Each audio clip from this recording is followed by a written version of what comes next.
Hello and welcome to Ula Tea Leaf Readings. My name is Lenor and tonight I'm going to be reading your tea leaves. This is a horoscope for Taurus. If Taurus is your solar, lunar, ascendant / rising sign, then this is a message for you. All right, let's get started. And so tonight we have the 8 of Swords, which has everything to do with interference. Okay, and let's go ahead and take a look and see what are the tea leaves going to tell us. What do they have to say? And so if you have not subscribed yet, please think about doing that. You can hit that little bell. It'll let you know when the next readings are coming out. It is free to subscribe. And if you'd like to hit the like button or leave a comment or both, I would not be mad. I would be actually very appreciative. Especially if you're new to the channel, definitely shout it out in the comments.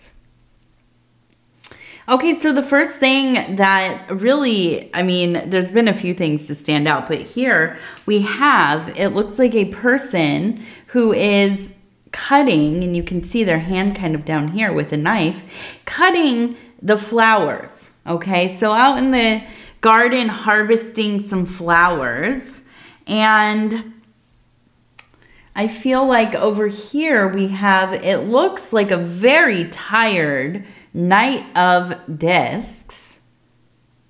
Over here we have what looks like maybe a devil archetype. You can see the face up here. Here's the eye, the nose, the mouth, kind of these little horns. The body here, it kind of reminds me of a Picasso. And we have a person down here carrying a hammer. We also have a little dog. So I want to take a look.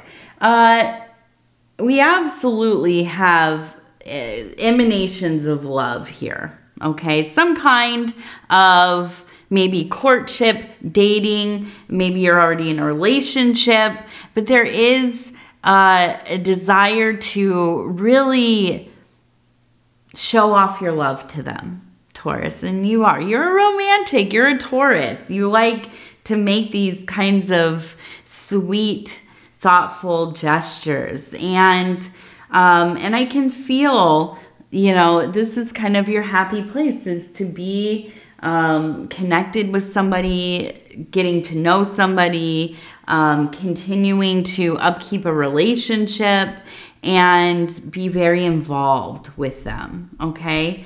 Now, I feel like there maybe are some issues within your maybe domestic life, maybe it's money, maybe it is the work you do, maybe you have a business and it takes up so much time.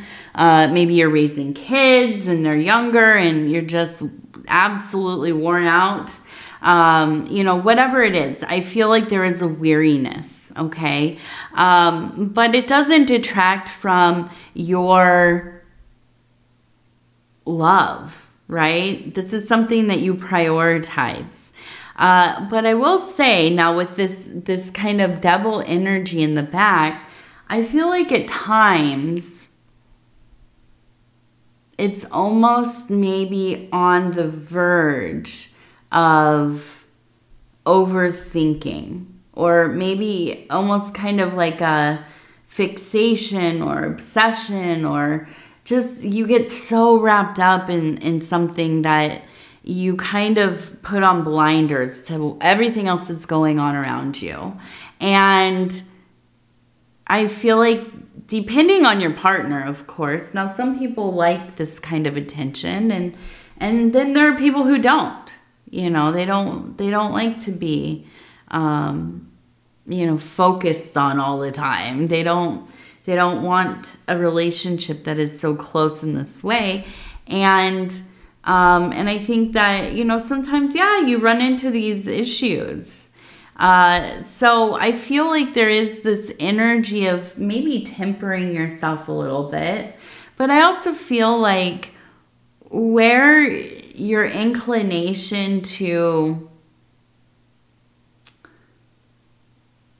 kind of go off script. And I think that's what it is. Like, I think that sometimes you get so in your head about doing things the right way or the way that other people do them that it becomes like this really inauthentic thing for you that maybe you don't even enjoy. So when I see the devil archetype, I think this is a dude that kind of does his own thing, right? He's not worried about what people think. He doesn't, you know, abide the social customs or conditioning or mores or whatever, right?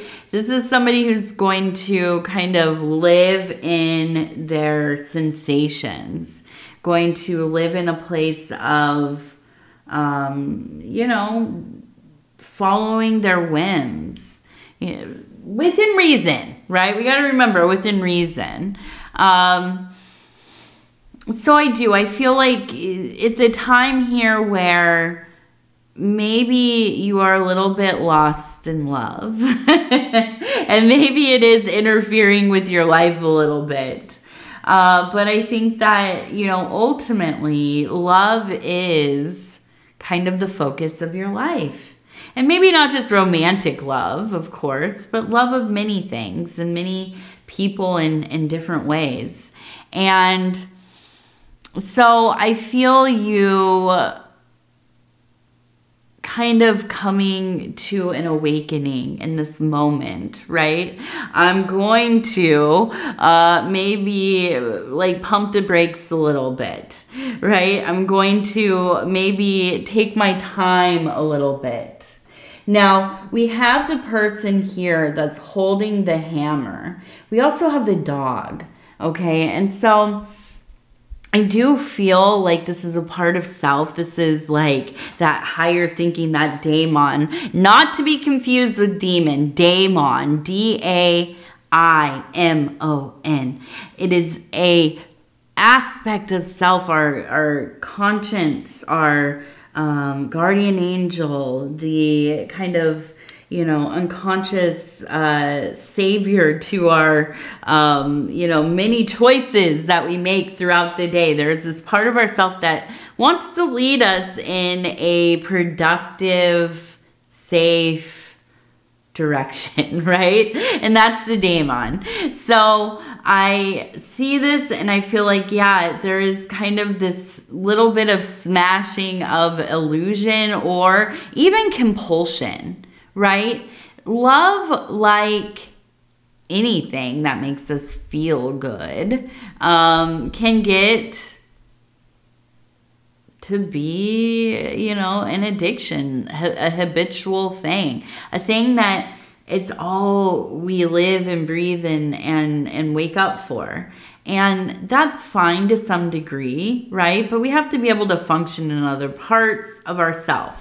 So I see the dog and I feel like this is really that loyal part of self that's like, okay, come on, let's get it together, right? This might be a really, really awesome person. And maybe it's even like your spouse for the last 30 years, but you have to do other things as well, right? You cannot put everything in your life on hold so that you can just kind of, you know, fawn over this person. And ultimately, you know, let me just say, and you might agree with me, that when you meet somebody who is really, I mean, they're just all about you, right? There has to be like a healthy balance of them having their own stuff going on, their own life, right? It can't just be about you. That becomes a little bit scary. So we have to remind ourselves, right? Let's chill out. Let's, you know, play it cool a little bit. You know, let's do some other things. Let's find some happy, healthy distractions. Let's get my arts and crafts out. Let's get working on the puzzles. Let's, you know, start a business or, you know, I don't know. something else to fill some of your time. And I think that you will find that relief easily, Taurus. You know, here's the thing about Taurus is that you all really can get into your place of passion, and you can absolutely do so much within that realm. But you're also really good at realizing like, hey, okay, now I need to kind of balance out the other sectors of my life. We got to make a fair balance here, right? I can't put everything into one thing. And so up here we have the elephant, and we know when the elephant's trunk, right? Yes. Every time I have the elephant, I'm like, is it a trunk? You would think that the legs would be trunks, right? Like the trunk of a tree. I always think of it as the hose. They're elephant hose. Where they like squirt the water and stuff. But when we see the elephant with its trunk raised, we know that this is a sign of good fortune, of good health, of prosperity, happiness. And I feel you really getting into this place. Now, we also have, it looks like the house or the castle. So I do feel like in the domestic zone, right? Things coming together in a way that really feels good to you, makes sense to you. And it just feels like such a firm, solid place. Now, we also have the number 117. Now, we also have a person who is holding, it looks to me like, here's the head, and they're holding maybe like a large pot, and coming from it, we have a dove. Okay, so we have peace. We have a real sense of peace here. Now, I also see we have a face. Here's the eyes, the nose, the mouth, maybe a goatee.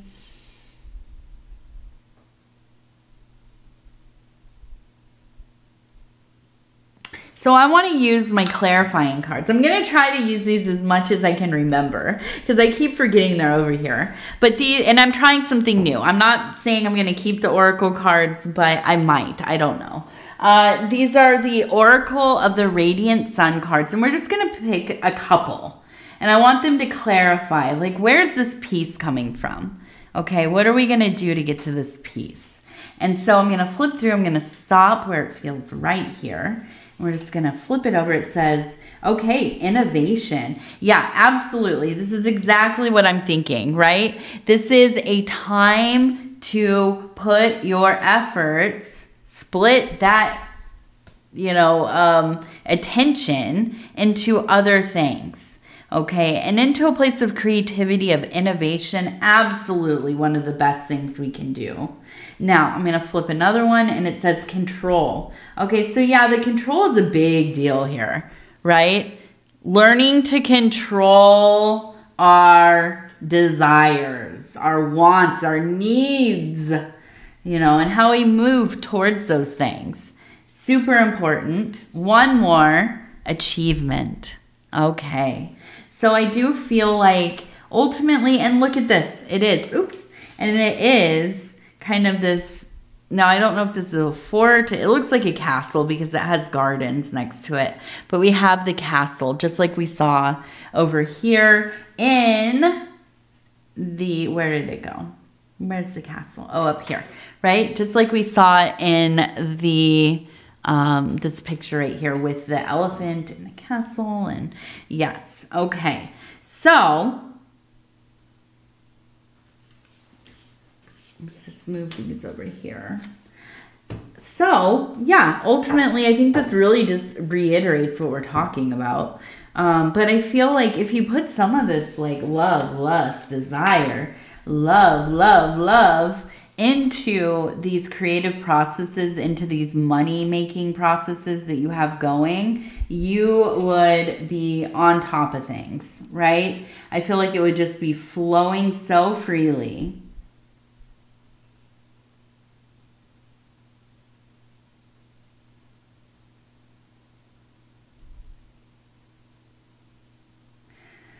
So I feel like there is somebody, and we have a person here with a fishing pole. We also have a person standing here, kind of, it looks like they're spending money, possibly. We also have the lobster.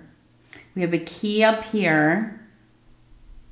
And I feel like there's somebody in your life who really is kind of fishing for information, and I almost kind of feel like they are maybe going to ask for money, or they're really like sizing up how you're doing. They're just kind of checking in to see, where are you at? I almost wonder if this is like an ex that's like, let me go see what they're doing just to like feel better that we're not together. And then when they look, they're like, oh, they're doing better than I thought. And I do feel like this is somebody who is kind of like a real bummer.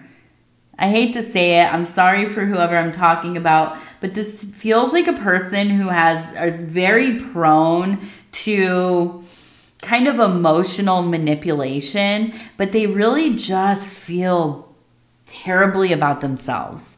And I feel like that has a lot to do with like maybe how they grew up and their circumstances. So you have empathy, but I think that when they come around, it's almost like you can feel them because they have a black cloud just like over their head all the time.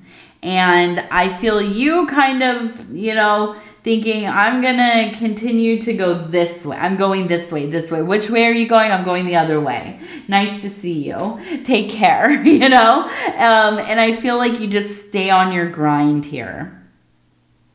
And I think really the key to all of this, it really is about finding some things that can hold your interest. Right? Something that you can get really immersed in. Something that you're really vibing with.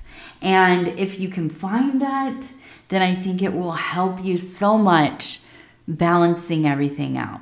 You know, it amazes me how many people I meet that don't have hobbies, that don't have, you know, things that they're learning how to do or projects.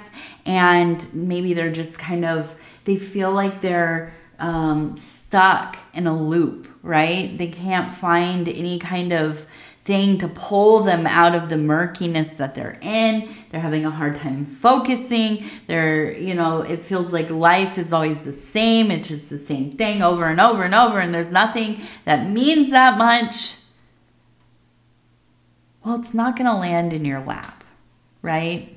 This is something that you have to be proactive about, you know. You meet people in the world and you think, oh my goodness, they just like, they're so good at what they do. They're like so involved in this community. It's like they've been doing it forever. It's like they invented the dang thing. You know, it's so easy for them. They just, you know, they're talented and they're bright and they're beautiful and charismatic and whatever, right? And we look at these kinds of people and we think, how do they do it, right? They're just so lucky. Well, the reality is a lot of times people have spent a lot of their effort on figuring out how to be the person that they are, right? They have spent a lot of time learning how to do the things that they do. And we don't see that as much, right? But that's the reality of it. I don't know that many people that things just come easily to them. Right? You might be a natural at something, but that doesn't mean that you know how to use it. It doesn't mean that you're going to put it to good use, right? So it's easy to look at other people and think, well, they have it all. They knew before, you know, the gate even opened. They're already ready to win this race. Stop with that. Right? Yeah, everything takes effort. And I don't care how, here's the other thing. I don't care how old you are. It's never too late to start something. Right? You might be 75 years old and you think, Lenor, I've always wanted to sing. I've always wanted to sing. I've always wanted to crochet. You know, but I can't do it. I've gotten too old now. I don't want to start anything else. It would be silly. What would I look like being this person? I'm, you know, 50 and I want to start skateboarding or, you know, whatever. And it seems absurd. But you know what? It's never too late. Get going with it. Stop worrying about it. Just try it. You know, you never know where it's going to take you. You might hate it. Fine, put it down. You might absolutely love it. Not only that, it might be your thing. It might be that thing in life that, you know, supersedes all other things that you've done. But you don't know unless you try. And so I look at this and I'm like, yeah, you know, I feel like, you know, as a Taurus, you're not afraid to have, you know, some failures. You're not afraid to put your time and energies into something that you don't know if it's going to work out. But I think the big thing here is finding a balance, right? Finding some other things to do besides, you know, whatever this person or thing or whatever that has really, really got a hold on you. All right, so we have a question mark, and we kind of have a face that doesn't look super happy. And I'm wondering if this is right now. You're like, well, what do I do, Lenore? You know, I love to be in love, don't we all? We have the number 5. We have the number 6.